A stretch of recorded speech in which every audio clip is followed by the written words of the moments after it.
Hello and welcome to Mythical Stories. Tonight we're going on an extraordinary journey into the darkness, but not the darkness you might fear. We're going to meet the monsters of the night, the creatures that have haunted human imagination for thousands of years, but we're going to discover something remarkable about them. These monsters, these beings of shadow and mystery, are not what they seem. Behind every frightening exterior is a story of misunderstanding, of loneliness, of beings who are actually far gentler than the legends suggest.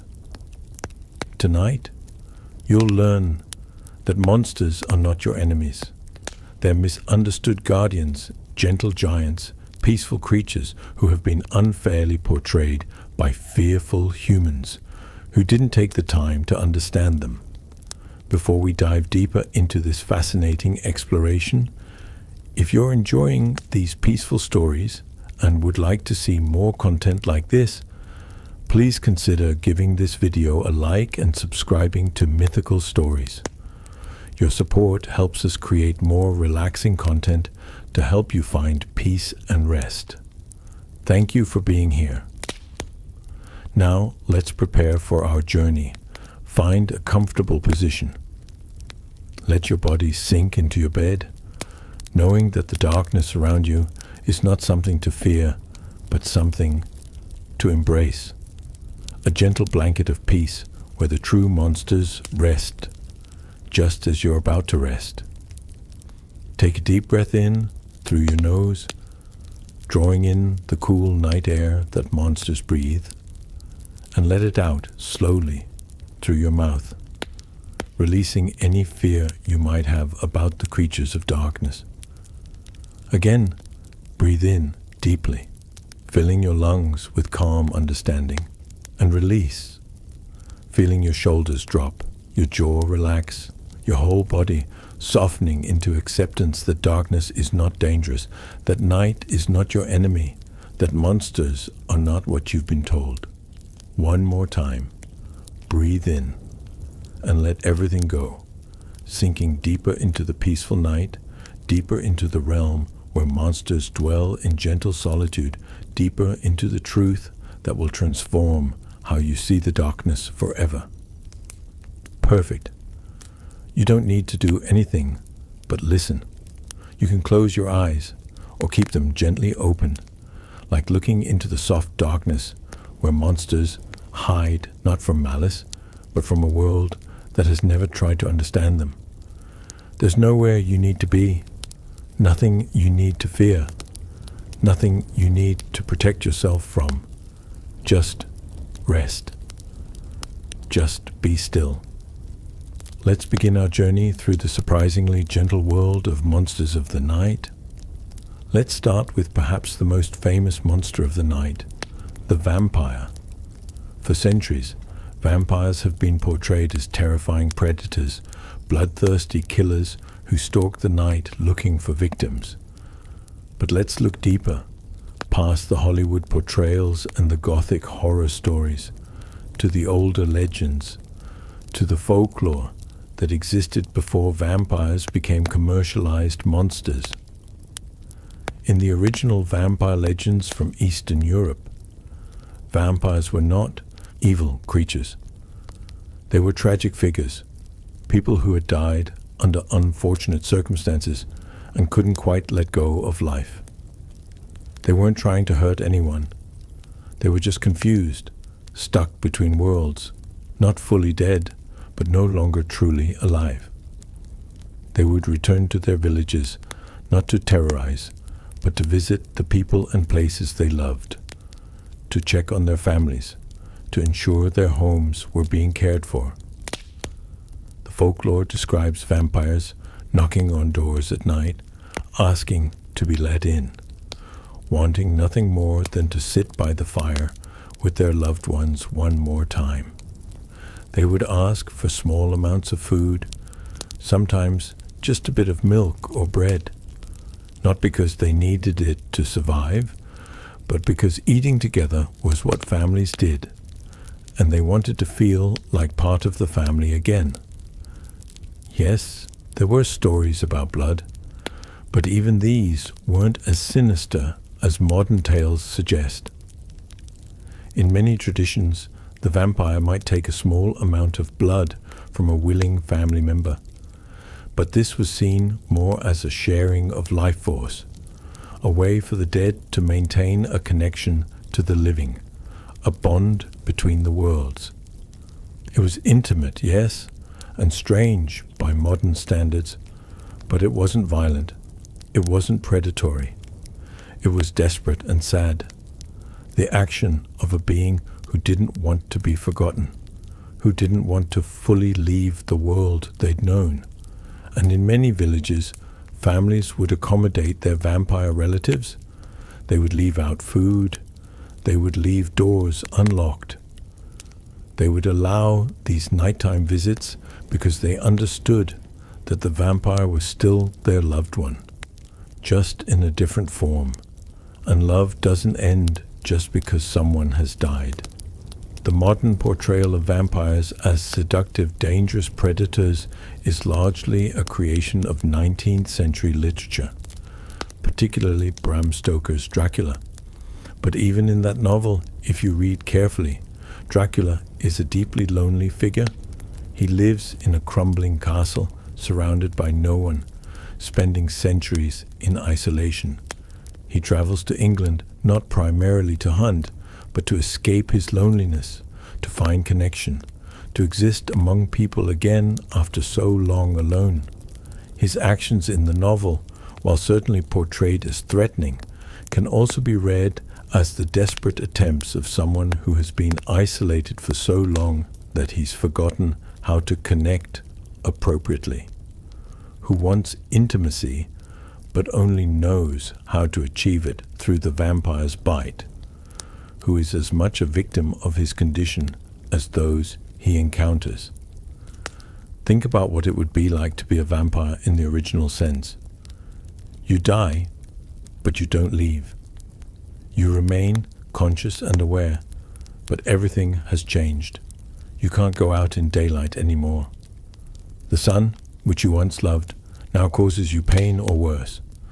You can't eat regular food anymore. The meals you once enjoyed, the tastes you once savored, these are lost to you. You can't age, can't change, can't move forward in time the way the living do. You're frozen, stuck, existing in an eternal present while the world moves on without you. Everyone you knew when you were alive grows older. They age and change and eventually die, and you remain unchanging, watching generation after generation live and die while you continue on, alone. Can you imagine the loneliness? Can you imagine the isolation? Can you imagine what it would be like to be unable to connect with anyone in a normal way?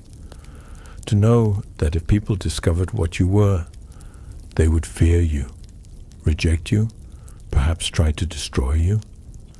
The vampire is not a predator. The vampire is the loneliest creature in existence, a being who wants nothing more than connection, than belonging, than love, but who's forever separated from these things by the nature of what they've become. They are not monsters who hunt you. They are beings who envy you, who watch you living your warm, connected, mortal life, and who wish more than anything that they could have what you have. The simple gift of being alive, of being part of the human community, of being able to love and be loved without fear or secrecy or shame. When a vampire looks at you from the shadows, they're not planning how to attack you. They're remembering what it was like to be you, to be human, to be alive. They're feeling the ache of all they've lost. They're experiencing a grief so profound that it's lasted for centuries. And if they approach you, if they try to make contact, it's not violence they're seeking. It's a moment of connection, a brief respite from the endless loneliness, a chance to feel for just a moment like they're part of the living world again. And here's something beautiful that many vampire stories include, but that often gets overlooked. Vampires can't enter your home unless you invite them in. This isn't just a random rule. It's deeply meaningful. It means that vampires, despite their power, despite their supernatural abilities, respect boundaries absolutely. They cannot and will not violate your space without permission. They will stand at your threshold. They will ask. They will wait. But they will not force their way in. This is a creature that, despite being portrayed as a monster, has more respect for consent, for boundaries, for your right to say no, than many humans do. A vampire will accept rejection. If you don't invite them in, they leave. They don't argue. They don't manipulate. They don't try to force or coerce. They simply accept your decision and move on, back into the night, back into their loneliness. There's something profoundly respectful about this, something gentle even.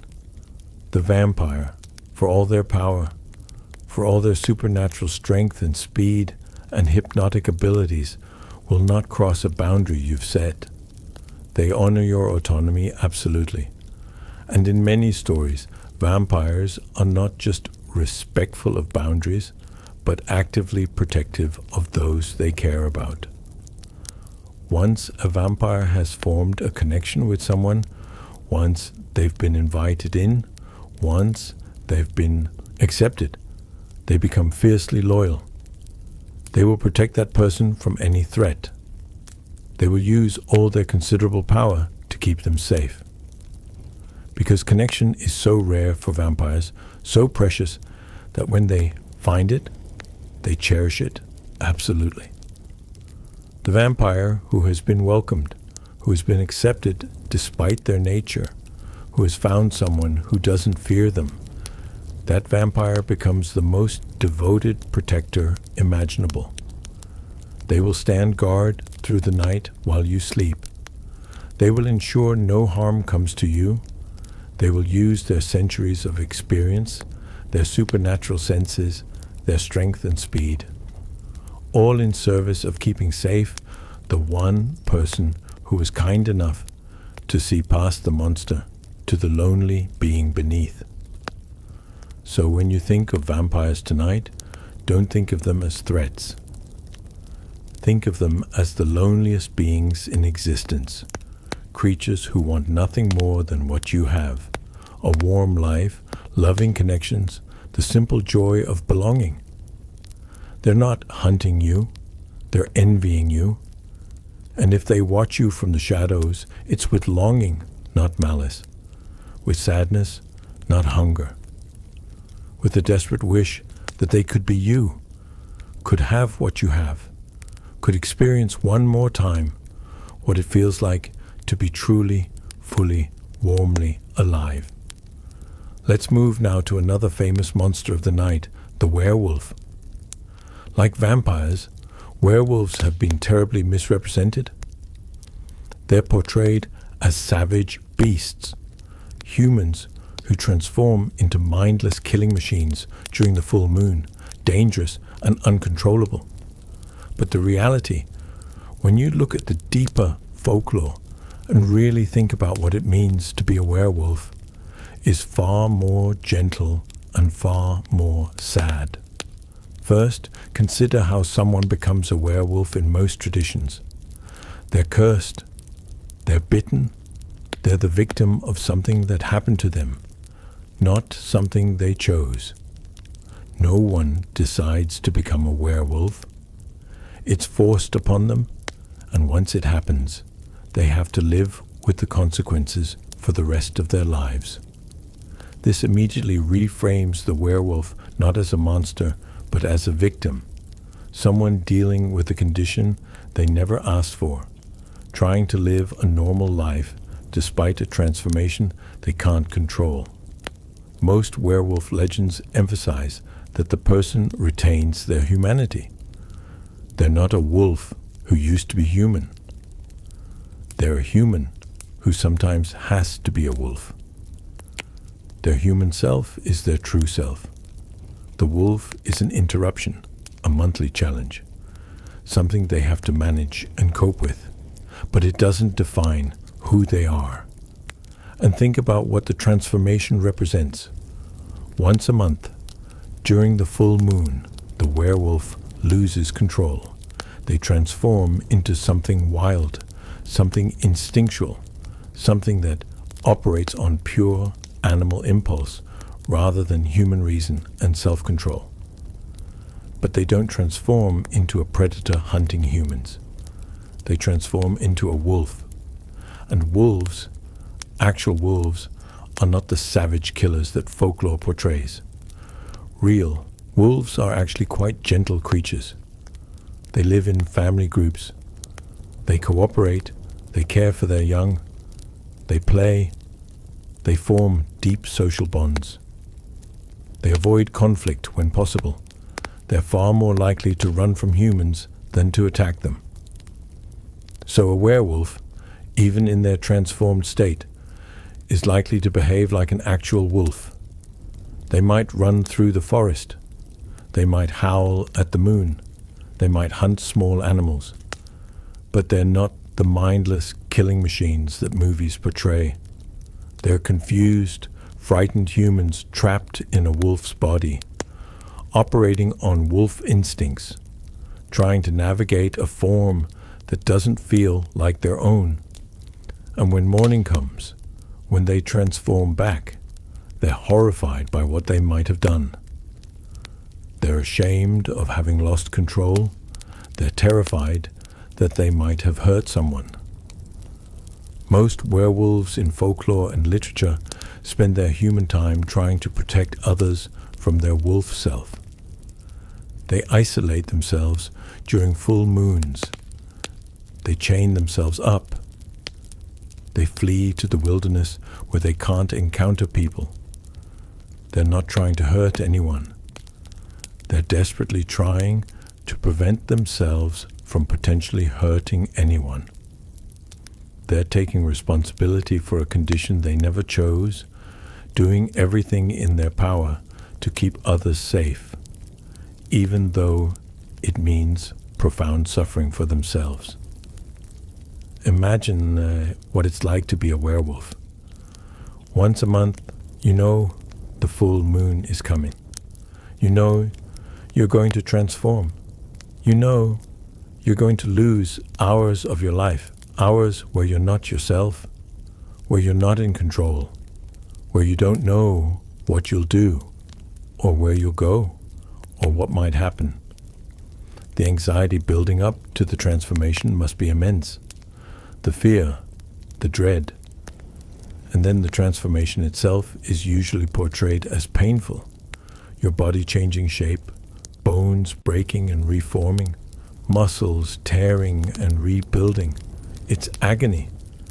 And you go through this every single month, knowing it's coming, unable to prevent it, just having to endure it. And after the transformation, you wake up somewhere in the wilderness, naked, cold, disoriented, with no memory of what happened. You have to find your way home. You have to check whether you hurt anyone. You have to live with the uncertainty, the not knowing, the horrible possibility that you might have caused harm while you weren't yourself. This is not a monster. This is a person dealing with something incredibly difficult, something that causes them suffering every month, something that makes normal life almost impossible. How do you hold down a job when you have to disappear for several days every month? How do you maintain relationships when you have to keep this huge secret? How do you live with the constant fear that you might hurt someone you love? Werewolves are not creatures to be feared. They're creatures to be pitied, to be helped, to be supported. They're dealing with a condition that's beyond their control, and they're doing their best to manage it, to live with it, to minimize harm, all while suffering tremendously themselves. And here's something beautiful about werewolf lore that often gets overlooked. In many traditions, the werewolf's transformation is connected to the moon. Yes, but the moon is not a malevolent force. The moon is feminine, gentle, associated with cycles and tides and natural rhythms. The moon doesn't force the transformation to be cruel. The moon is simply calling to something wild in the werewolf, something natural, something that exists in all of us, but that most of us have learned to suppress or control. The transformation is the moon saying, you don't have to be controlled and civilized all the time. You're allowed to be wild. You're allowed to run free. You're allowed to howl and hunt and exist in your animal body without shame or restriction. In this interpretation, the werewolf transformation is not a curse, but a gift, a monthly reminder that humans are animals too, that we have instincts and wildness in us, that we don't have to be polite and restrained and appropriate every moment of our lives. The wolf form is liberation. It's freedom from all the social expectations and self-control and constant monitoring that human life requires. For one night a month, the werewolf gets to just be, to exist in a body that's strong and fast and free, to run without thinking, to howl without words, to be pure instinct and feeling and presence. Yes, they lose control. But maybe control is overrated. Maybe letting go completely, even just for a few hours a month, is actually healthy. Maybe the werewolf, for all the suffering the transformation causes, is actually better off than humans who never let themselves be wild, who never release control, who spend their entire lives being appropriate and restrained and never letting their animal nature have any expression at all. And when the werewolf transforms back, when they return to human form, they often report feeling cleansed, renewed, like something that needed to be released has been released, like pressure that had been building has been discharged. The transformation is a kind of reset, a monthly catharsis, a way for the wildness that exists in everyone to have its time and space before the werewolf returns to human life, to civilization, to the controlled existence that human society requires. So werewolves are not monsters hunting you in the night. They're humans who once a month get to be wild, get to be free, get to release everything they normally have to contain and control. And if you encounter a werewolf in their wolf form, they're far more likely to avoid you than to approach you. They're not hunting humans. They're being wolves. And wolves, remember, are gentle, family-oriented creatures who want nothing to do with humans and will go out of their way to avoid confrontation. The werewolf in the forest is not a threat. They're a confused human in a wolf's body, trying to navigate unfamiliar instincts, just wanting to run and howl and be free for a few hours before they have to return to the burden of being human again. Let them have their wildness. Let them have their freedom. They'll transform back in the morning, and they'll return to their human life, carrying the memory of wildness like a secret gift, like a reminder that beneath all our civilization and control, we're all animals, we're all wild, and that's not something to fear or suppress, but something to honor and occasionally release. Let's turn now to another misunderstood monster of the night, the ghost. Ghosts are perhaps the most common supernatural encounter people report, and they're almost always portrayed as frightening. Spirits who haunt houses, who move objects, who appear in mirrors, or at the foot of beds, who create cold spots and strange sounds and feelings of unease.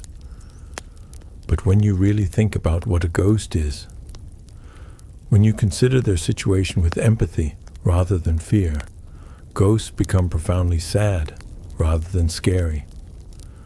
A ghost is someone who died but didn't leave. Something kept them here, some unfinished business, some deep attachment, some inability to let go and move on to whatever comes after death. They're stuck, trapped between worlds, unable to be fully alive, but also unable to be fully dead. They exist in a liminal space, and that space is lonely beyond measure. Ghosts are not trying to scare you.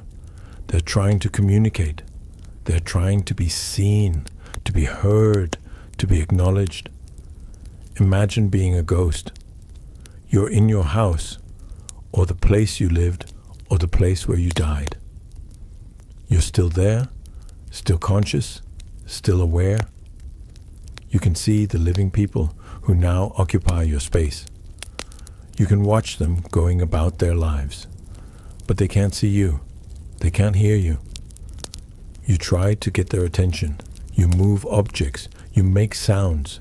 You appear in places where they might notice you, but usually they don't. And when they do notice, when they finally perceive your presence, they're not happy or curious or welcoming. They're terrified. They scream. They run. They call you a monster. They might even try to force you to leave, to banish you, to get rid of you. All you wanted was to be acknowledged, to be noticed, to have some interaction, and instead you've become something feared and hated. Can you imagine how isolating that would be? How painful?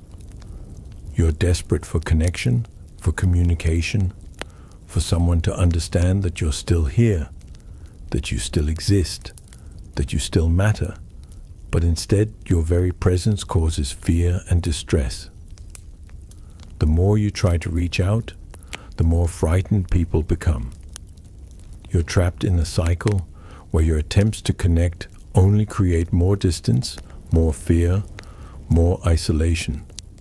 Most ghost stories, when you examine them closely, reveal a ghost who just wants something simple. They want their death to be acknowledged. They want their story to be known. They want someone to understand what happened to them. They want a wrong to be righted. They want a message delivered to someone they loved. They want to know that they mattered, that their life had meaning, that they're not forgotten. These are not malevolent desires. These are deeply human needs. The need to be remembered, the need to matter, the need for closure, the need to complete what was left undone.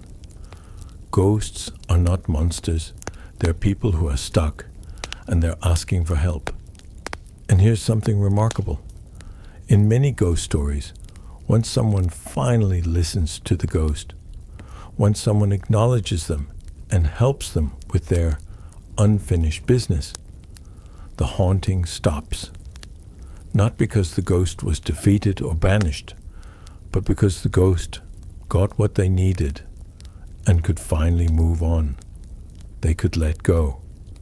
They could leave this in-between space and go to wherever the dead are supposed to go.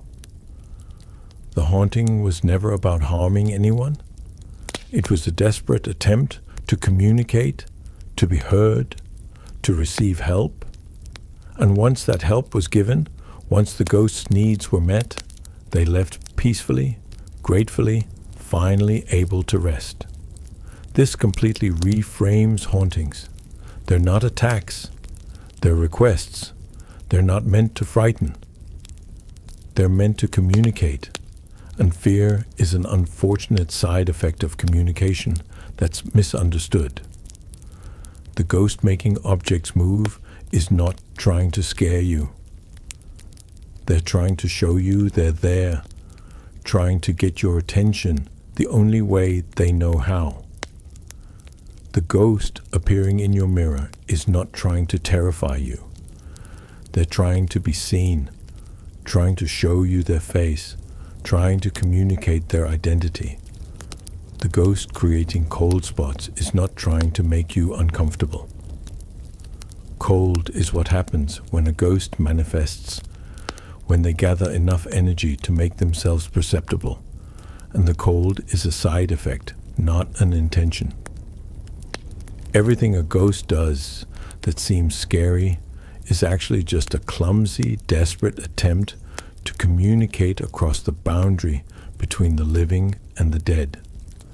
And many people who have had extensive experiences with ghosts report that once they stopped being afraid, once they started approaching the phenomenon with curiosity and compassion rather than fear, their experiences changed completely. The ghosts stopped seeming threatening. The hauntings became more like conversations. The ghosts would respond to questions, would give clear signs, would communicate in ways that felt more cooperative than frightening. Because the ghosts weren't trying to scare anyone in the first place. They were just trying to be heard. And once they found someone willing to listen, someone not paralyzed by fear, someone who could approach them with openness and compassion, the whole dynamic changed. The ghost could finally communicate clearly.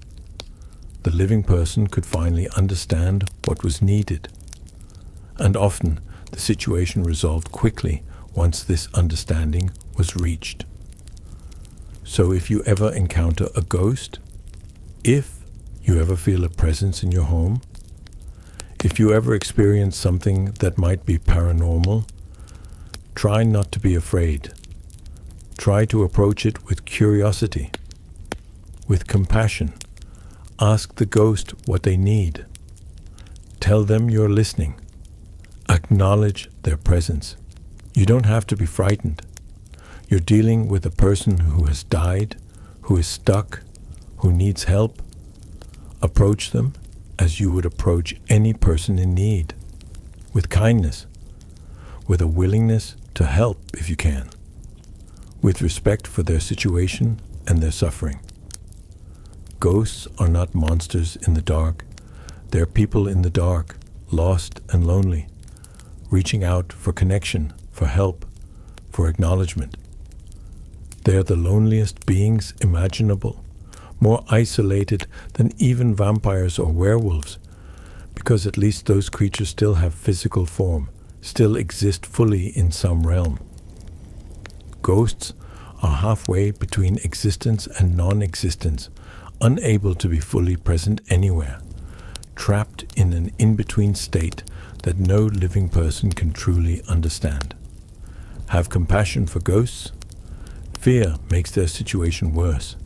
Fear increases their isolation, makes communication harder, prolongs their suffering. But compassion, curiosity, a willingness to listen and help, these things can actually resolve a haunting, can help a ghost move on, can bring peace to a suffering spirit.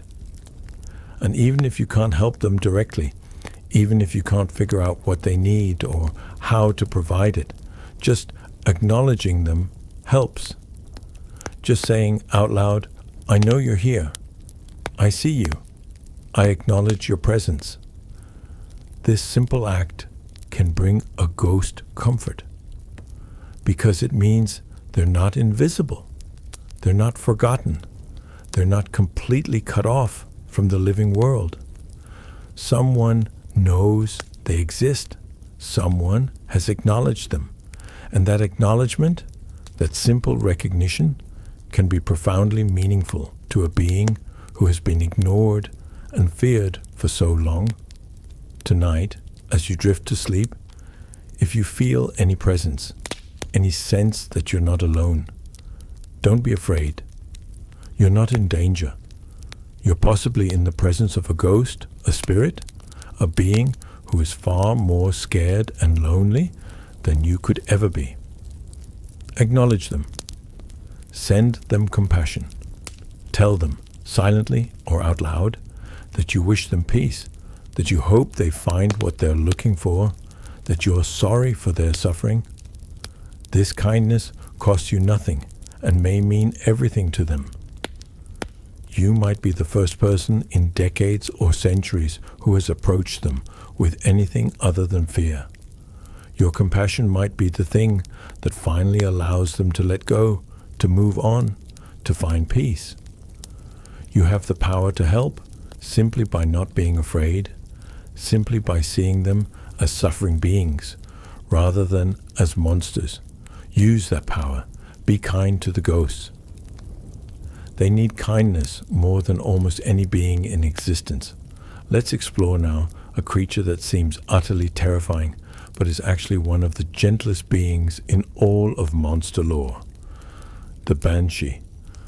In Irish and Scottish folklore, the Banshee is a female spirit who wails outside the homes of people who are about to die. Her cry is said to be one of the most terrifying sounds imaginable, a keening wail that chills the blood and foretells death. But look deeper at what the Banshee is actually doing. She's not causing death. She's not a reaper or a killer. She has no power over who lives or dies. She's simply aware of when death is approaching and she cries. Why does she cry? Because she cares. Because death is sad. Because someone is about to lose their life and their family is about to lose someone they love. And the Banshee feels the sorrow of this.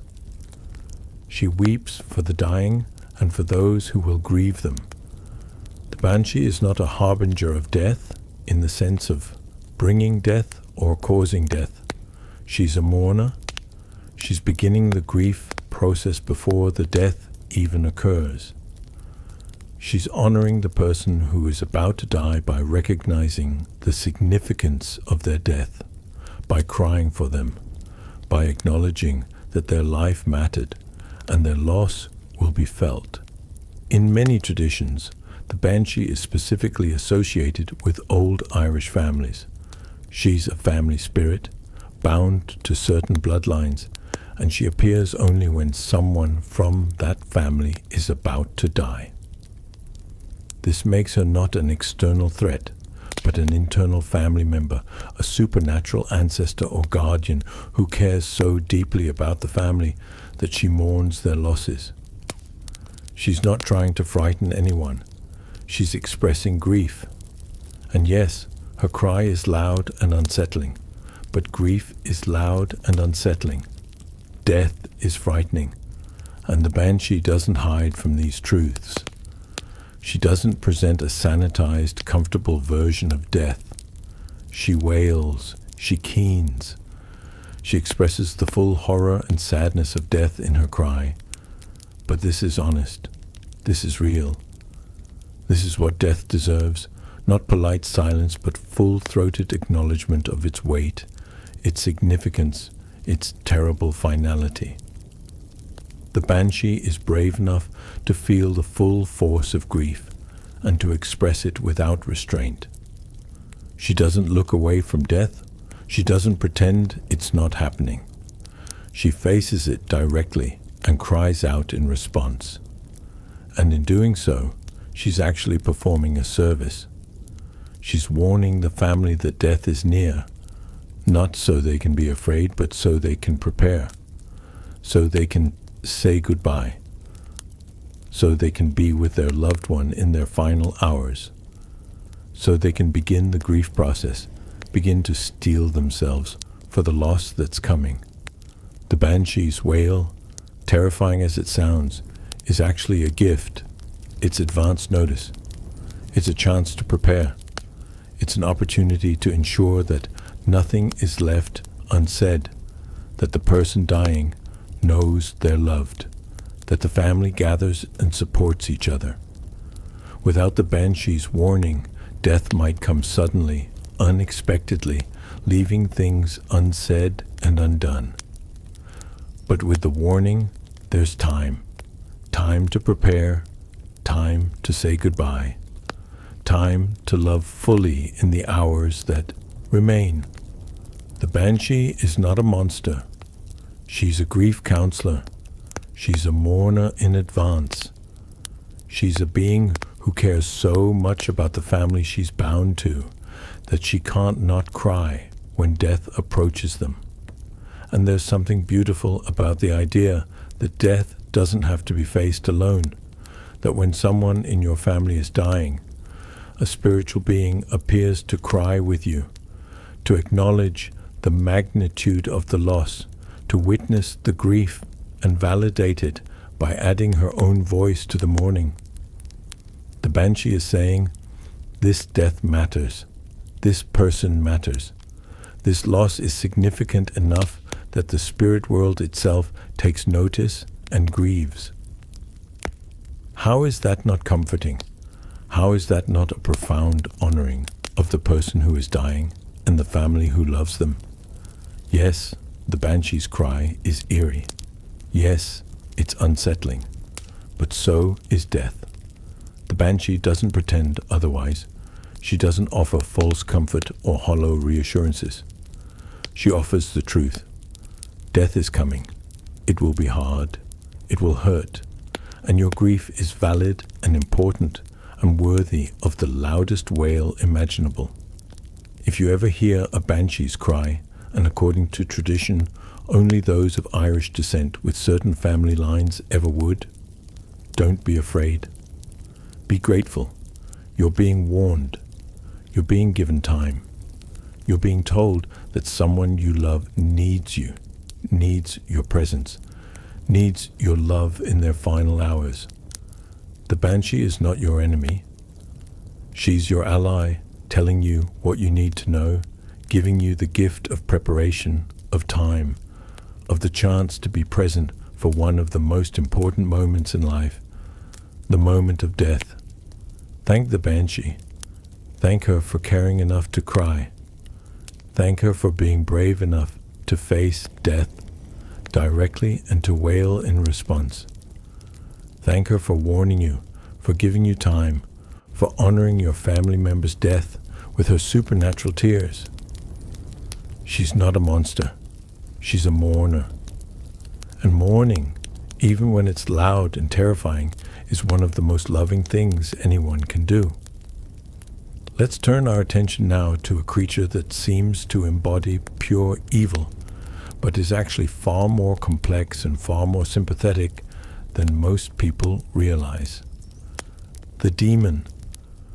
In religious traditions, demons are fallen angels, beings who rebelled against the divine and were cast out of heaven, condemned to exist in darkness, separated from the source of light and love.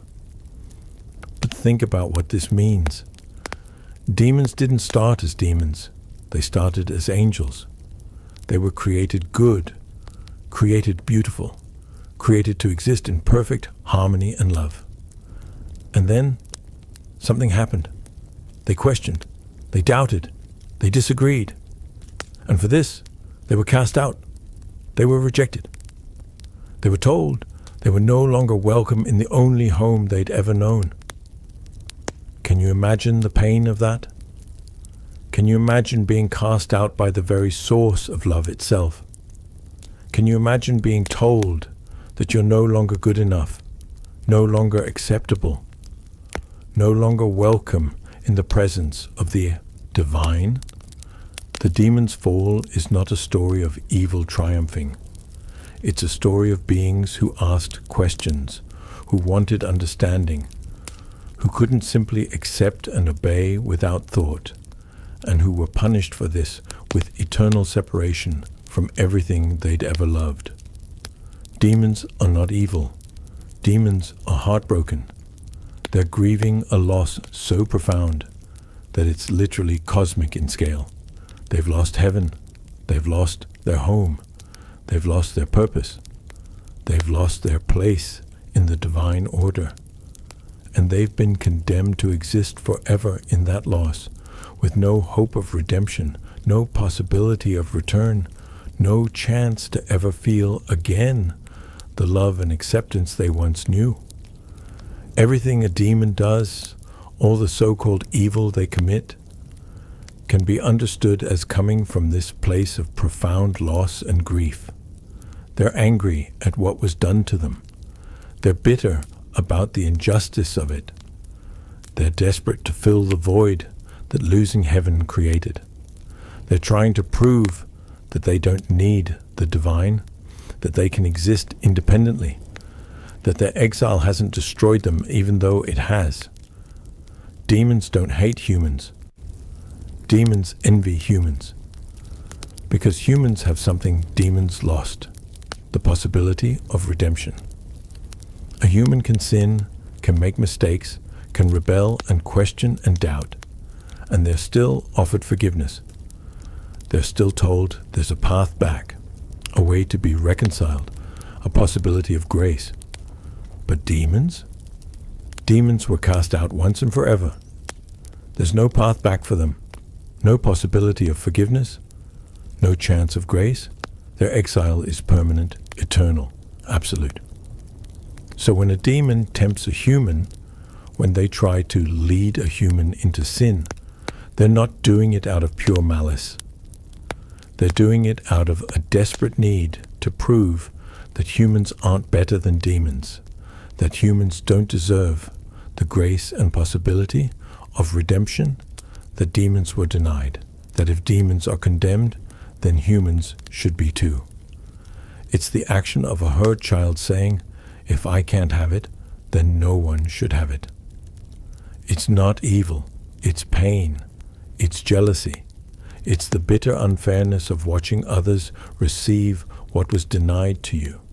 And some traditions hold that demons aren't trying to claim human souls out of malice, but out of loneliness. They're trying to gather companions in their exile. They're trying to create a community in hell, because existing alone in eternal separation is too painful to bear.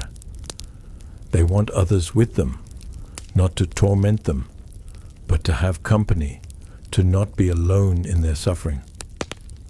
Even demons, the supposed embodiment of evil, are motivated primarily by loneliness, by the need for connection, by the unbearable pain of isolation. This reframes every demon story. The demon who possesses someone isn't trying to destroy them. They're trying to inhabit a body, to experience physicality again, to have a presence in the world they were cast out of. The demon who haunts a place isn't trying to scare people. They're trying to maintain some connection to the physical realm, to the world of the living, because the alternative is to exist in formless void, in pure separation, and that's too terrible to bear. The demon who makes bargains with humans isn't trying to steal souls. They're trying to prove they still have power, that their exile hasn't made them nothing, that they still matter in the cosmic order. Every demon action, when viewed through the lens of their story, becomes less about evil and more about survival, about maintaining some sense of self and purpose in the face of cosmic rejection. And here's something remarkable that many mystical traditions acknowledge. Demons remember what they were. They remember being angels. They remember heaven. They remember love and light and harmony. And they long for it. Every demon in their deepest core wants to go home, wants to return to heaven, wants to be forgiven and accepted and welcomed back. But they've been told it's impossible. They've been told their exile is eternal. So they've given up hope. And hopelessness is what turns grief into bitterness, loss into anger, longing into resentment. Demons are not irredeemable monsters. They're beings without hope. And anything without hope becomes desperate, becomes willing to do anything to feel something other than the endless ache of separation and loss. If demons are real, and that's a question for personal belief rather than fact, but if demons are real, they don't need to be fought or feared. They need to be pitied. They need compassion. They need someone to acknowledge their suffering, their exile, their terrible loneliness. And some mystical traditions hold that showing compassion to demons, refusing to fear them, seeing them as suffering beings rather than as evil enemies, can actually transform them, can remind them of what they were, can awaken in them the angelic nature that still exists beneath all the pain and bitterness. You don't defeat demons with fear or aggression. You defeat them with love, with the very thing they lost when they fell, with the very thing they're desperately trying to fill the absence of. When a demon encounters genuine compassion, genuine love that sees past their frightening exterior to the suffering being beneath, they don't know how to respond. It disarms them completely, because it's been so long since anyone looked at them with anything other than fear or hatred. It's been so long since anyone saw them as beings worthy of compassion. And that compassion can crack open something in them, can remind them that they're not just demons, they're fallen angels, beings who were created in love and who, despite everything, still carry that divine spark within them, still have the capacity to love and be loved, still have the possibility, however distant it might seem, of redemption and return. So tonight, if you think about demons, if the concept troubles you, if you fear demonic influence or presence, shift your perspective.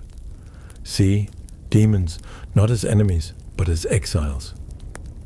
Not as evil beings, but as heartbroken beings. Not as threats, but as beings in such profound pain that they've forgotten how to be anything other than what that pain has made them. Send them compassion. Wish them peace. Hope for their redemption. Because even demons, even the supposed embodiment of evil, are ultimately just beings who want to go home, who want to be loved, who want to end their suffering. They're not monsters trying to destroy you.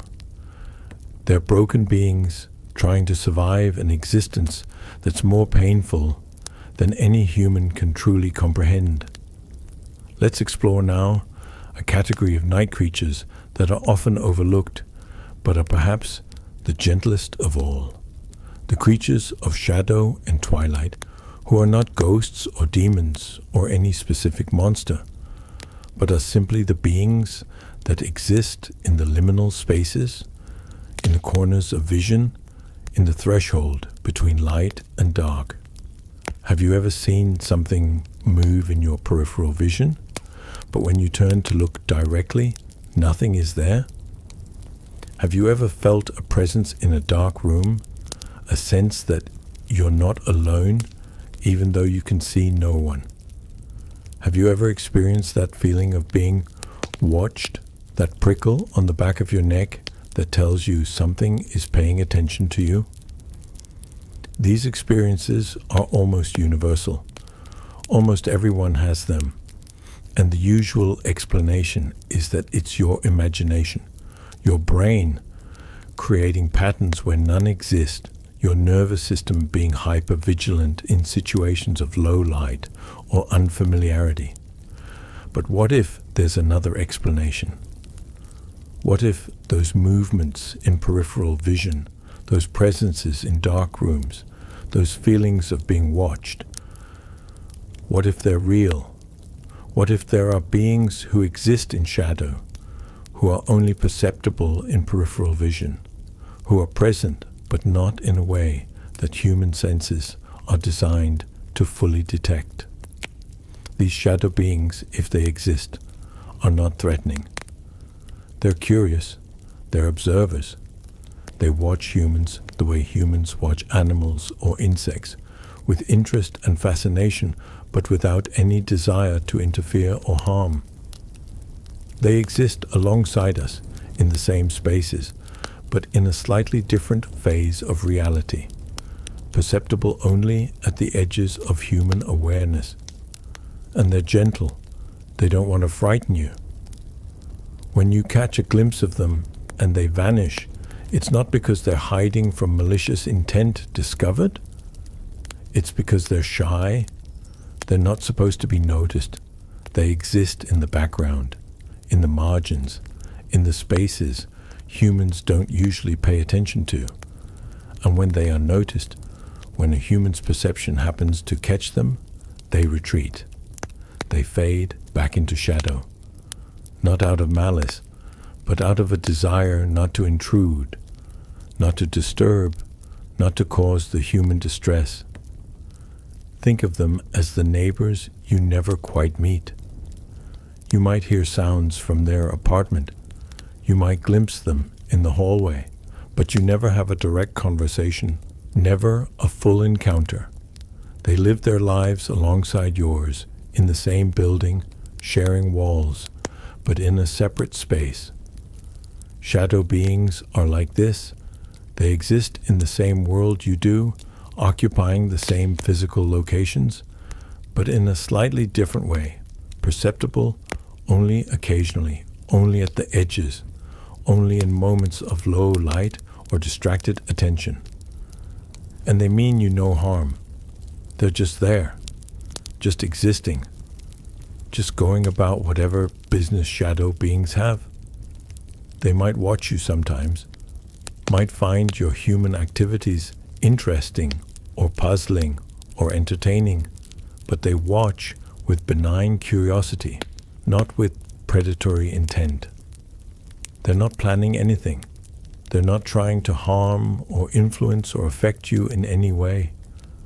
They're just watching, the way you might watch birds in your yard or fish in an aquarium, appreciating the differences, curious about the behaviors, but not interfering, not trying to control or change or harm. Some people are more perceptive to shadow beings than others. Some people catch glimpses of them frequently, live with an almost constant awareness of presences in peripheral vision, of movements in dark corners, of the sense that spaces are occupied by more than just humans and physical objects. And these people are not crazy. They're not imagining things. They're just more sensitive to the frequency on which shadow beings exist. They're like people with very acute hearing who can detect sounds that others miss, or people with excellent night vision who can see details in darkness that others cannot. It's a perceptual gift, not a problem or a pathology. And for those who do perceive shadow beings regularly, the experience usually becomes comfortable over time. Once you realize that these presences aren't threatening, that they're just part of the environment, that they've always been there and have never caused any harm, the fear fades. They become almost like roommates, present but not intrusive, there but not demanding attention, just part of the ambient presence of the space you occupy. You might even start to appreciate them. There's something comforting about knowing you're not truly alone, that even in an empty room, there are gentle presences, beings who exist alongside you, who share your space in their own way. It's not isolation. It's cohabitation with beings who are so unobtrusive, so respectful of boundaries, that most humans never even notice they're there. Shadow beings are not monsters. They're neighbors. They're the gentle occupants of the margins, the shy inhabitants of corners and thresholds, the quiet watchers who have been there all along, asking nothing, harming no one, just existing in their own way in the same spaces we occupy. Tonight, if you perceive presences, if you see movements in shadow, if you feel watched, don't be afraid. You're just noticing what's always been there. You're just becoming aware of the beings who share your space, who have always shared your space, who will continue to share your space regardless of whether you notice them or not. They're gentle, They're harmless. They're just there. And knowing they're there, accepting their presence, even welcoming them as fellow inhabitants of the space, this can actually be comforting. You're not alone. You're never alone. The universe is full of presences, of consciousnesses, of beings existing in ways humans don't fully understand. And almost all of them are benign, are gentle, are simply living their own existence without any desire to interfere with yours. Let's turn now to a monster that seems designed for pure nightmare fuel, the creature under the bed or in the closet. This monster appears in childhood fears, universally, across cultures, across time periods. Almost every child goes through a phase of being afraid of what might be hiding in the dark spaces of their bedroom, what might reach out from under the bed or emerge from the closet. But what if we took this fear seriously? What if there really is something under the bed, in the closet, hiding in the dark spaces? What would it be? Why would it be there? And most importantly, what would it want? If there are beings who hide under beds and in closets, and let's imagine for a moment that there are, they're not there to harm children. They're there to protect them. Think about it. A child's bedroom is a vulnerable place. The child is small, defenseless, unconscious for hours every night. If malevolent forces existed, if there were beings who wanted to harm children, the bedroom at night would be the perfect opportunity. The child is alone, asleep, completely vulnerable. But children aren't harmed in their sleep. They sleep safely, night after night, year after year, waking up unharmed every morning. Why? Because something is protecting them. Something is watching over them through the night. Something is standing guard. The monster under the bed is not the threat. The monster under the bed is the guard. It's there specifically to protect the sleeping child from anything that might actually want to cause harm. The monster's frightening appearance is not meant to scare the child. It's meant to scare away anything that might approach with harmful intent. The monster looks scary so that actual threats will see it and retreat, so that the child's vulnerable sleeping form is protected by something strong and frightening enough to deter any danger. And the monster in the closet is the same. It's standing watch. It's maintaining a vigil through the night. It's ensuring that nothing harmful enters the room, that nothing approaches the sleeping child, that the hours of vulnerability pass safely. These monsters never actually hurt children. In all the stories, in all the fears, the monster under the bed never actually emerges and harms anyone. The monster in the closet never actually attacks. Because they're not there to attack. They're there to prevent attacks. They're guardians who have been tragically misunderstood, seen as threats when they're actually protection. Children sense their presence and feel fear, but they're interpreting the presence incorrectly. They feel that something powerful is near, and they assume it's a threat. But it's not. It's protection. It's a guardian spirit that has taken up residence in their room specifically to watch over them. And here's something beautiful. As children grow older, as they become less vulnerable, as they gain size and strength and the ability to protect themselves, the monsters leave. Adults don't fear monsters under the bed or in closets because those monsters aren't there anymore. They left when they were no longer needed.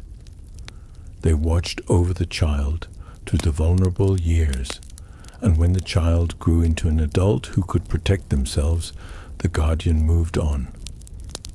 probably to another child who needed protection, probably to another vulnerable being who required a watchful presence through the night. The monster didn't leave because the child stopped believing in it. The monster left because its job was complete. The child it was protecting grew up safe and healthy and strong, and the monster could move on to protect someone else who needed it. This completely transforms the childhood fear of monsters under the bed. It wasn't an irrational fear. It was an accurate perception of a presence. The child was right that something was there. They were just wrong about its intentions.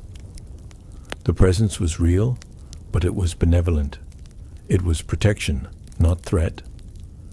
So if you have children, if they come to you afraid of monsters in their room, don't tell them there's nothing there. Tell them the truth. Tell them yes, there's something there, and it's there to keep them safe. It's a guardian, a protector, a being that looks frightening, but only because it needs to look frightening to scare away anything that might actually want to harm them. Tell them the monster under the bed is their bodyguard. Tell them the monster in the closet is their night watchman. Tell them they're safe because something strong is watching over them, something that will allow nothing harmful to approach while they sleep. This truth is more comforting than denial, because children know something is there. Their instincts, their perception, is telling them there's a presence. Denying it just makes them distrust their own senses, makes them feel gaslit, makes them feel like their accurate perception is being invalidated. But validating their perception while reframing the presence, this helps. This says, you're right, something is there, and that something is good, that something is keeping you safe. And with this reframing, the fear often disappears. The child can sleep peacefully, knowing they're guarded, knowing that the presence they sense is not a threat, but protection, knowing that something strong and capable is standing. Watch through the night. The monster under the bed is not your enemy. It's your childhood guardian. And if you're lucky, if you were particularly vulnerable or particularly in need of protection, you had a monster watching over you every night of your childhood, ensuring that you made it safely to adulthood. Thank your monster. Thank the guardian in the closet. They kept you safe. They watched over you. They were there every night, vigilant and protective, asking nothing in return, simply doing what guardians do, protecting the vulnerable, watching over those who need watching, being present in the darkness so that the light of morning could come safely. Let's explore now one of the most misunderstood monsters of all, the creature that lurks in water, the monster in the lake, the creature in the deep ocean, the thing that might grab your ankles if you swim too far from shore. These water monsters appear in folklore from every culture that has significant bodies of water. Nessie in Loch Ness, selkies in Scottish waters, water dragons in Asian rivers, merfolk in oceans worldwide, creatures that live in water and occasionally interact with humans, almost always portrayed as dangerous, as threats to swimmers and sailors. But water monsters are not predators hunting humans. Water monsters are the guardians of water itself, the protectors of aquatic ecosystems, the beings who maintain the balance of life in rivers and lakes and oceans. They're there to protect the water, and when they interact with humans, it's almost always because the humans are doing something that threatens the water's health or balance. The water monster that capsizes a boat is not randomly violent. It's responding to pollution dumped in its lake. It's reacting to overfishing that's depleting the ecosystem. It's protecting its home from destruction. The water monster that pulls a swimmer down is not hunting humans. It's enforcing boundaries, pulling someone back who has swum too far into deep water where they're at risk of drowning, where they're vulnerable to currents and cold. The monster is not trying to kill them. It's trying to prevent their death by keeping them in safer, shallower water. The water monster that appears to frighten people away from certain areas is not being hostile. It's protecting those areas for good reason. Maybe there's a dangerous current there. Maybe there's a drop-off into very deep water. Maybe there's an underwater hazard. The monster is not trying to scare people for fun. It's trying to keep them away from danger. Water monsters are guardians. They're the protectors of their aquatic realms, and they're protective not just of the water itself, but of the creatures that live in it, and yes, even of humans who use the water, as long as those humans treat the water with respect. A human who approaches water with reverence, who swims or sails or fishes with care and gratitude, who takes only what they need and leaves the environment undisturbed, that human has nothing to fear from water monsters. The monster will recognize the respect, will sense the good intentions, will allow the human to use the water safely. But a human who approaches water with entitlement, who pollutes or overexploits or treats the water as a resource to be plundered rather than a living ecosystem to be honored, that human might encounter the monster's wrath. And even then, the monster is not being evil. It's being protective. It's defending its home and the life within it from a threat. Water monsters are not lurking in the depths, waiting to attack innocent swimmers. They're maintaining the health and balance of aquatic ecosystems. They're watching to ensure that the water remains clean, that the fish populations remain sustainable, that the balance of life in the water is maintained. They're environmental guardians, the spirits of water itself, the consciousness of lakes and rivers and oceans taking form to protect what needs protecting. And here's something remarkable. In many cultures, water monsters are also helpers to those who are drowning. The same monster that might capsize a polluter's boat will rescue a child who has fallen in and is struggling. The same creature that frightens away those who would harm the water will guide lost swimmers back to shore. The monster's aggression is selective, targeted only at those who threaten the water. But to those who are innocent, who are in genuine danger, the water monster is a rescuer. There are countless stories of people who nearly drowned, who report feeling something beneath them, pushing them toward shore, something that held them up when they were too tired to swim anymore, something that guided them in the right direction when they were disoriented and didn't know which way was up. These rescuers are usually attributed to dolphins or other natural explanations, but some of them describe something larger, something more powerful, something that felt ancient and intelligent and purposeful.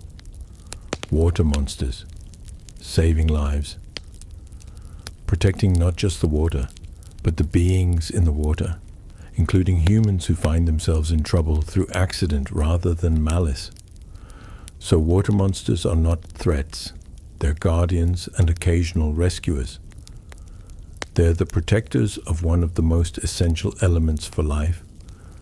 They're ensuring that water remains clean, healthy, balanced. And they're willing to scare or even harm those who threaten the water, but they're equally willing to save those who need saving. The monster in the lake is not waiting to pull you under. It's watching to ensure the lake remains healthy, watching to protect the ecosystem, watching to guide lost swimmers to safety, watching to maintain the ancient balance that allows water to sustain life. Respect the water, and the water monster will respect you. Honor the lake or river or ocean, and its guardian will allow you safe passage. Take only what you need. Leave no pollution. Express gratitude for the water's gifts. And the monster becomes not a threat, but an ally, a protective presence ensuring your safety, just as it ensures the water's health. Tonight, as you drift toward sleep, think of water monsters not as threats lurking in depths, but as guardians maintaining balance, protecting the essential element that makes life possible. They're not monsters, they're protectors. And if you've ever swum in a lake or ocean and felt a moment of fear about what might be below you, reframe that fear. Below you is a guardian, a protector, a being that will ensure no harm comes to you as long as you approach its realm with respect. You're safe in the water, safer than you know, because the monster is watching, and the monster is kind to those who are kind to its home. Let's explore now a type of monster that exists in many cultures but is almost always portrayed as purely evil, something that's actually trying to cause harm. The shadow that follows you, the dark figure you see in mirrors, the presence that seems to mimic your movements. These shadow selves, these dark doppelgangers, appear in folklore from around the world, and they're almost universally frightening. But what if they're not evil? What if they're not trying to harm you? What if they're actually trying to help you by showing you something about yourself that you need to see? Carl Jung, the psychologist, wrote about the shadow self, the part of each person that contains all the qualities they reject or deny or refuse to acknowledge in themselves. According to Jung, everyone has a shadow, and the shadow contains not just negative qualities, but also positive qualities that the person has suppressed because they conflict with their self-image or with what they think they should be. The shadow is not evil. The shadow is just the disowned parts of the self. And these disowned parts want to be integrated, want to be acknowledged, want to be brought back into the wholeness of the self. The shadow that follows you in mythology and folklore is a representation of this psychological shadow. It's your disowned self trying to get your attention, trying to show you what you've been refusing to see about yourself. And yes, encountering your shadow self can be frightening, because it shows you parts of yourself you've been denying. It confronts you with qualities you've rejected. It forces you to see what you've been refusing to acknowledge. But this confrontation, uncomfortable as it is actually profoundly healing, because you can't be whole while disowning parts of yourself. You can't be integrated while rejecting aspects of who you are. The shadow wants integration. It wants to be brought back into the wholeness of your being. It wants you to acknowledge it, accept it, and integrate it so that you can become complete. The shadow that appears in your mirror is not trying to scare you. It's trying to show you yourself, your complete self, including the parts you usually hide or deny. The dark figure that follows you is not stalking you with harmful intent. It's staying close, waiting for you to turn around and acknowledge it, to finally see and accept the disowned parts of yourself that it represents. The presence that mimics your movements is showing you that it's part of you, that it moves as you move because it is you, just the part you haven't been willing to claim. And when you finally do turn and face your shadow, when you finally acknowledge it and stop running from it, something remarkable happens. The fear disappears. The shadow stops seeming threatening. You recognize it as part of yourself, and in recognizing it, you begin the process of integration. The shadow's job is complete. It got your attention. It forced you to see what needed to be seen. And now it can be integrated back into your wholeness, and you become more complete, more authentic, more fully yourself. So the shadow monster is not an enemy. It's a teacher. It's the part of you that refuses to be ignored, that insists on being acknowledged, that follows you persistently until you finally turn around and see it and accept it as part of who you are. And this teaching, this forced confrontation with disowned aspects of self, is one of the most valuable gifts you can receive. Because wholeness requires accepting all of yourself, not just the parts you like or approve of. Wholeness requires integrating the shadow. And the shadow monster, frightening as it might appear, is actually trying to help you become whole. It's not trying to destroy you, it's trying to complete you. Tonight, if you encounter your shadow, if you see a dark figure in the corner of your vision, if you sense a presence that seems to mirror you, don't be afraid. It's not a threat. It's you. It's the parts of you that you've been refusing to acknowledge. And it's here to help you become complete, to integrate what's been disowned, to achieve the wholeness that comes from accepting all aspects of yourself, light and shadow, approved and rejected, conscious and unconscious. Thank your shadow. It's been waiting patiently, following faithfully, trying persistently to get your attention. And now that you see it, now that you acknowledge it, the integration can begin. You can become more whole, more complete, more authentically yourself. The shadow monster is not destroying you. It's completing you. And that's not something to fear. That's something to welcome. Let's turn our attention now to a monster that seems to defy any gentle interpretation. Something that appears in sleep itself and seems designed to cause pure terror. The nightmare demon, the incubus or succubus, the being that sits on your chest while you sleep, that holds you down, that makes you unable to move or scream, that fills you with overwhelming dread.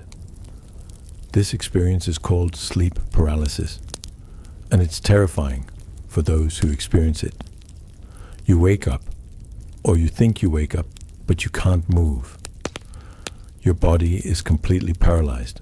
You can't scream, can't call for help, can't even move your eyes sometimes. And often, very often, there's a sense of a presence in the room. A dark figure standing in the corner or at the foot of your bed, or a weight on your chest, a feeling of something sitting on you, pressing down, making it hard to breathe. The experience is so universally terrifying that almost every culture has a name for it. In Newfoundland, it's the old hag. In Chinese culture, it's the ghost pressing on you. In Japanese culture, it's kanashibari. In Mexican culture, it's subirse el muerto, the dead person climbing on you. The experience is the same across cultures, across time, across belief systems. The paralysis, the presence, the fear. Modern science has an explanation for sleep paralysis. During REM sleep, your brain paralyzes your body to prevent you from acting out dreams. Usually, this paralysis ends before you regain consciousness. But sometimes there's a glitch. You become conscious while the paralysis is still in effect. Your mind is awake, but your body is still in sleep mode, still paralyzed. And your brain, confronted with this confusing situation where you're conscious but can't move, tries to make sense of it. And the sense it makes is something is holding you down. Something is preventing you from moving. And because you're in a vulnerable position, lying in bed, unable to move, your brain assumes threat. It generates the feeling of a malevolent presence. It creates the hallucination of a dark figure or a weight on your chest. It floods you with fear hormones because it thinks you're in danger, thinks you need to fight or flee, but can't. And that contradiction creates intense panic. This is the scientific explanation, and it's accurate as far as it goes.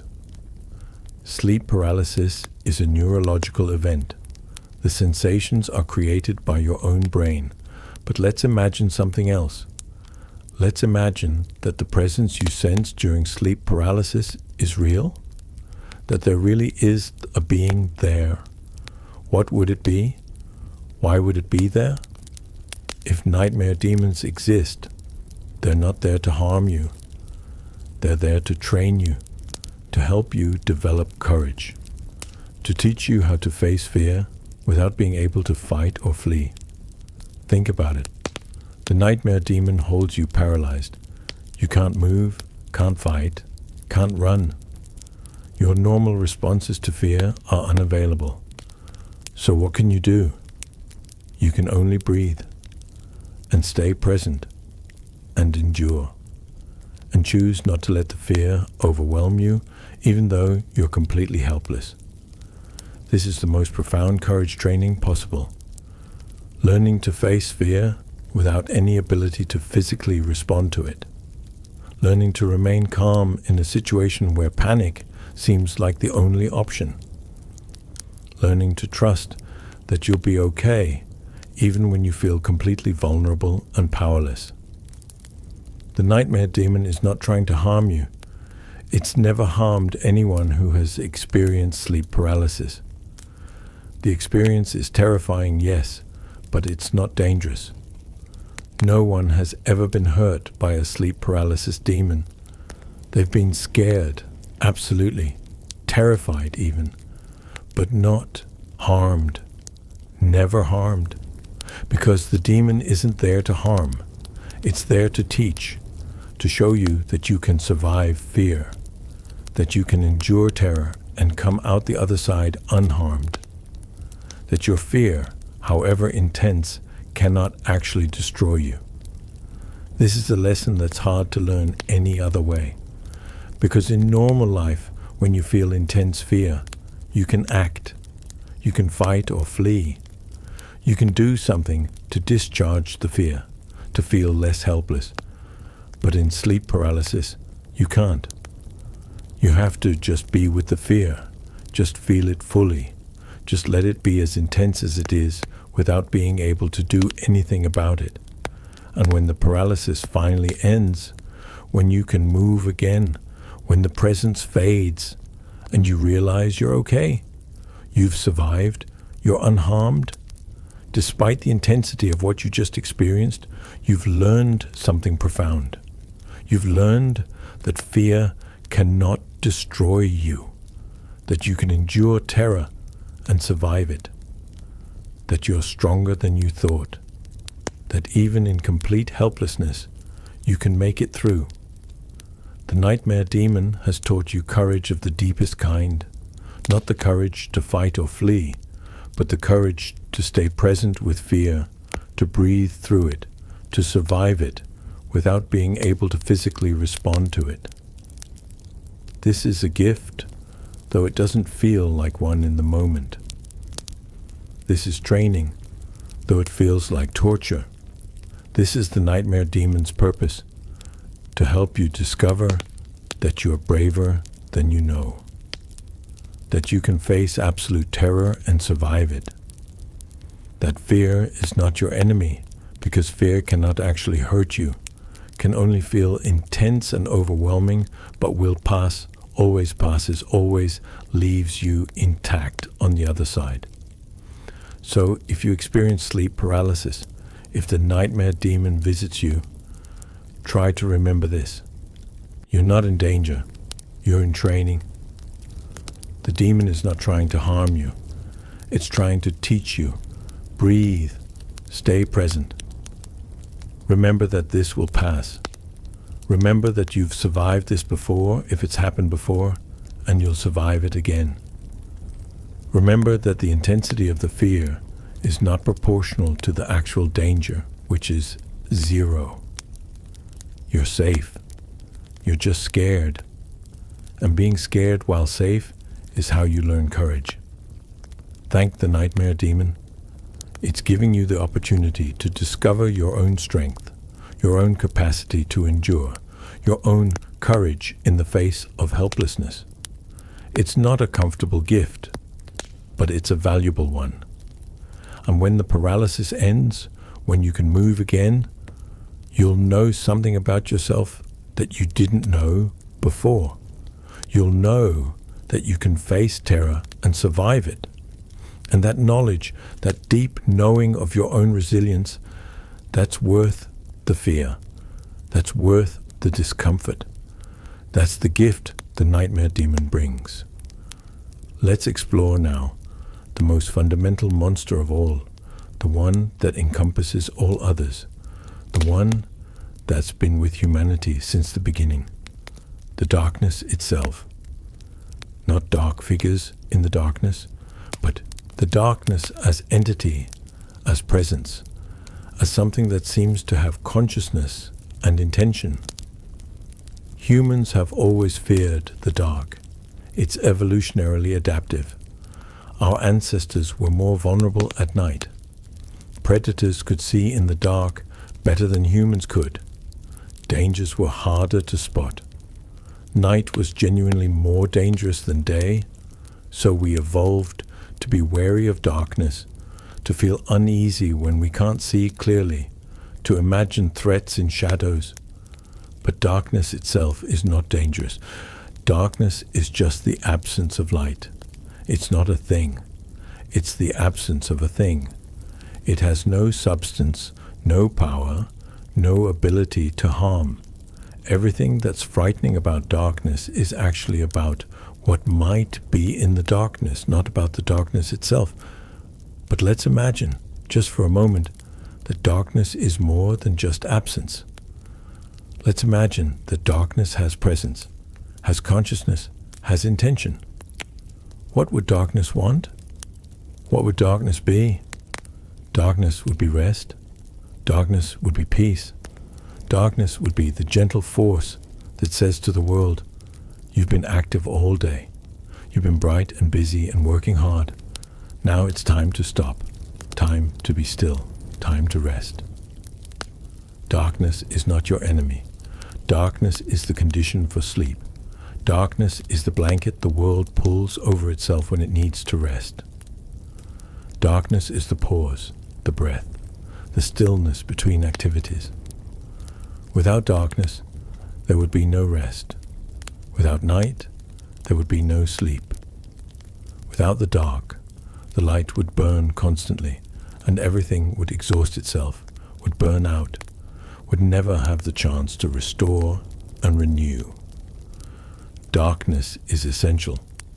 Darkness is healing.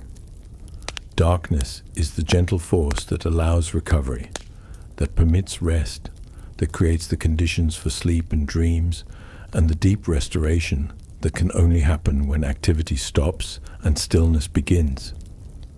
The darkness is not hiding threats from you. The darkness is hiding you from the world's demands. The darkness is giving you permission to stop being visible, stop being active, stop performing and producing and being constantly available. In darkness, you can disappear. You can be invisible. You can stop all the work of being seen and instead just be, just exist, just rest, without anyone watching, without any expectations, without any demands. darkness is freedom. Darkness is permission. Darkness is the world saying, you don't have to do anything right now. You don't have to be anyone right now. You can just rest. Just be still. Just let everything go. And yes, darkness can feel uncomfortable because humans are visual creatures and we depend on sight to navigate the world. In darkness, we lose our primary sense, and that loss feels disorienting, feels vulnerable. But that vulnerability is part of the gift, because when you can't see, when you can't navigate by sight, you have to trust, you have to surrender, you have to let go of control. And that surrender, that letting go, that trust, these are the conditions for deep rest. You can't rest while trying to maintain control. You can't sleep while vigilantly watching for threats. You can only rest when you surrender, when you trust, when you let go of the need to see and control and manage everything. Darkness forces this surrender. Darkness removes the illusion that you can see everything, control everything, manage everything. Darkness says, you can't see right now, so stop trying. Stop scanning for threats. Stop trying to visually manage your environment. Just surrender. Just trust. Just rest. This is why sleep happens in darkness.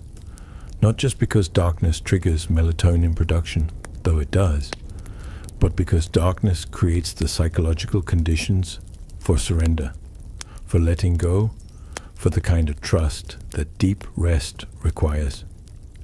You have to trust that you'll be okay, even though you can't see. You have to surrender control, even though surrendering feels vulnerable. You have to let go of vigilance, even though letting go feels risky. And darkness helps you do this. Darkness gives you no choice. You can't see, so you might as well stop trying. You can't navigate visually, so you might as well surrender to other ways of being.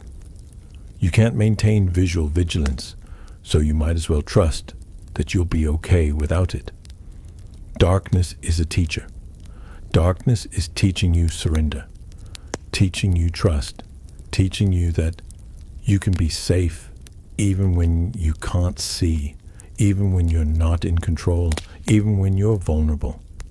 And this teaching, this forced surrender, this compulsory trust, this is what allows sleep. This is what permits rest. This is what makes it possible to let go deeply enough to actually restore and renew. So darkness is not the monster.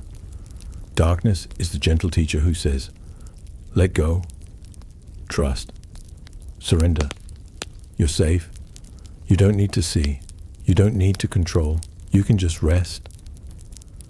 And everything you fear about darkness, all the imagined threats and dangers, these are just your mind's resistance to surrender, your ego's fear of letting go, your control systems trying to maintain vigilance, even when vigilance is no longer needed or useful. The darkness has no monsters. The darkness is just darkness, and darkness is rest. Darkness is peace. Darkness is the essential condition for the sleep you need. Tonight, embrace the darkness. Stop fighting it. Stop trying to push it away with nightlights and screens and anything that creates artificial light. Let the darkness be complete. Let it surround you fully. Let it do its work of teaching you surrender, of permitting rest, of creating the conditions where sleep can finally, deeply, completely come. The darkness is not your enemy. The darkness is your ally. The darkness is the gentle force that allows you to stop, to rest, to sleep. Trust the darkness. Surrender to the darkness. Let the darkness do what it's been trying to do all along. Give you permission to let go, to stop trying, to just rest in complete safety and complete peace. We've journeyed now through many monsters of the night, vampires who are lonely, rather than predatory. Werewolves who are victims of a condition they didn't choose. Ghosts who are simply trying to communicate. Banshees who mourn out of love. Demons who are heartbroken exiles. Shadow beings who are curious observers. Monsters under the bed who are actually guardians. Water monsters who protect ecosystems. Shadow selves who want integration. Nightmare demons who teach courage. And darkness itself, which is rest and surrender and peace. Every monster, when understood deeply, when seen with empathy and curiosity rather than fear, reveals itself to be something other than what it first appeared, reveals itself to be gentle or suffering, or protective or teaching, reveals itself to be not a threat, but a helper, not an enemy, but an ally, not something to fear, but something to understand and even appreciate.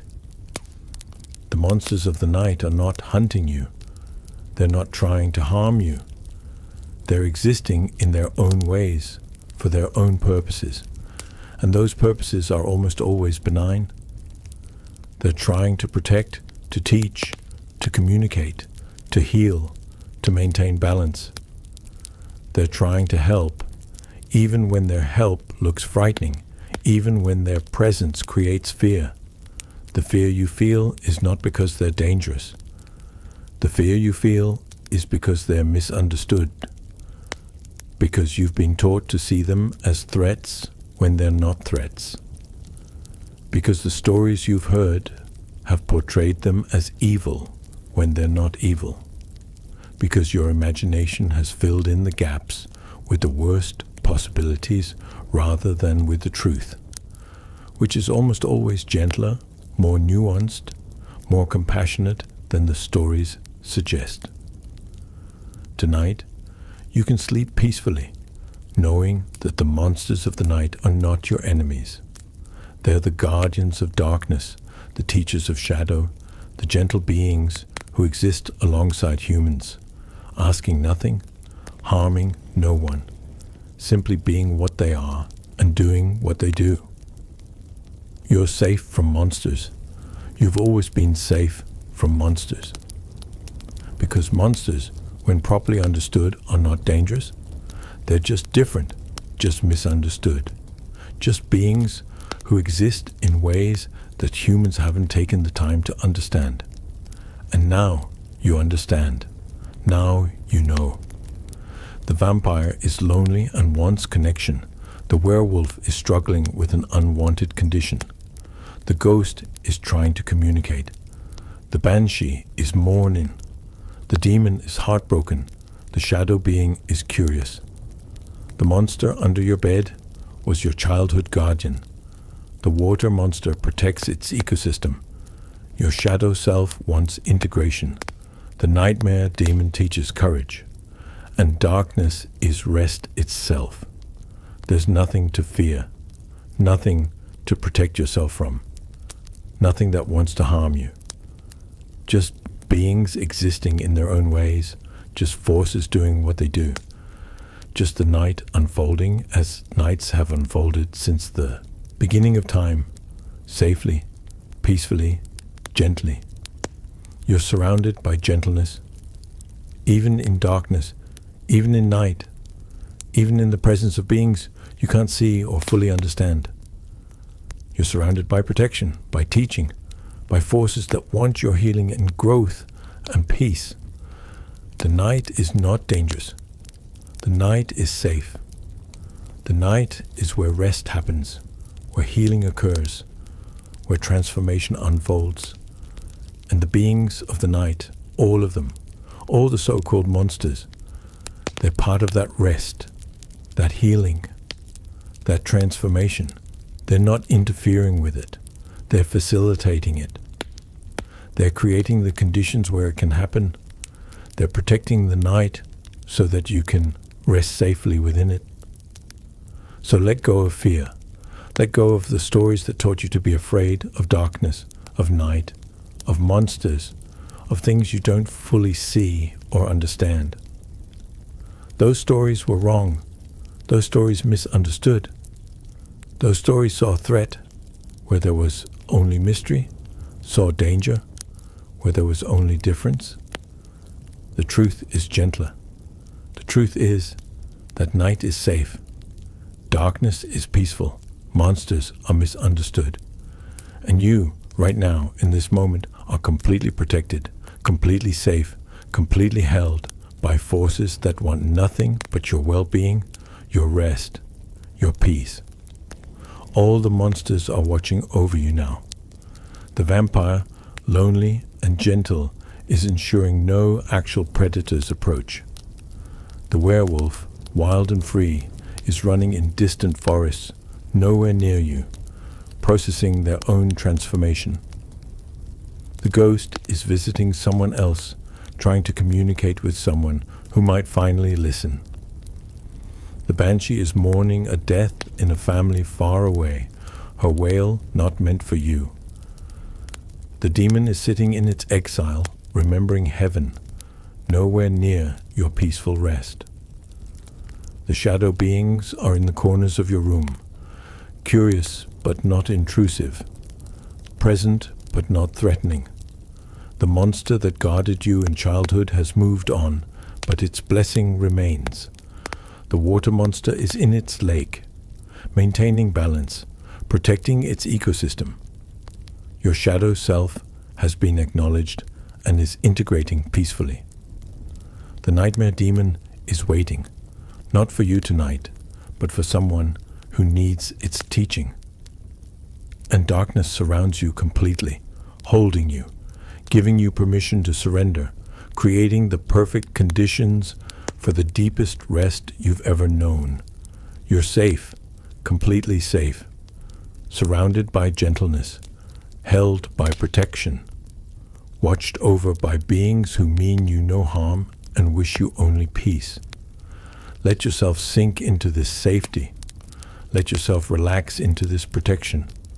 Let yourself trust that the night is not dangerous, that the darkness is not threatening, that the monsters are not monsters at all, but gentle beings, misunderstood guardians, peaceful watchers who want nothing from you and wish you nothing but the deepest, most restorative rest.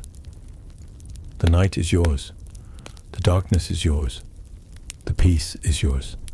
And all the beings of the night, all the so-called monsters, they're honoring your rest, protecting your sleep, ensuring that nothing disturbs you, that nothing harms you, that you can surrender completely and sleep deeply and wake in the morning refreshed and renewed. Thank the monsters. Thank the darkness. Thank the night. They're giving you the gift of rest. They're holding space for your sleep. They're creating the conditions where healing and restoration can occur. And now, having understood them, having seen them truly, having recognized their gentleness beneath their frightening exteriors, you can rest more deeply than ever before, because you know you're safe. You know you're protected. You know that the night holds no threats, only the gentle forces of rest and restoration and peace. Sleep now. Sleep deeply. Sleep peacefully. The monsters are watching over you. The darkness is holding you. The night is blessing you with its gentle peace. There's nothing to fear, nothing to resist, nothing to fight or protect yourself from. Only rest. Only peace. Only the gentle darkness that allows sleep to come, deep and restorative and complete. The monsters of the night wish you peaceful dreams. They wish you deep rest. They wish you the healing that only sleep can bring. And they promise, all of them, in their own ways, in their own silent vigils, they promise to watch over you through the night, to ensure you're safe, to protect your vulnerable rest, to allow nothing to disturb the peace you so deeply deserve. Good night. Sleep well. You are safe. You are protected. You are surrounded by gentleness, even in the dark, even in the night, even among the monsters who are not monsters at all, but gentle guardians of the peaceful dark. The night is yours. Rest in it. Sleep in it. Heal in it. You're safe. Completely safe. The monsters promise you're safe, and monsters never break their promises. Good night.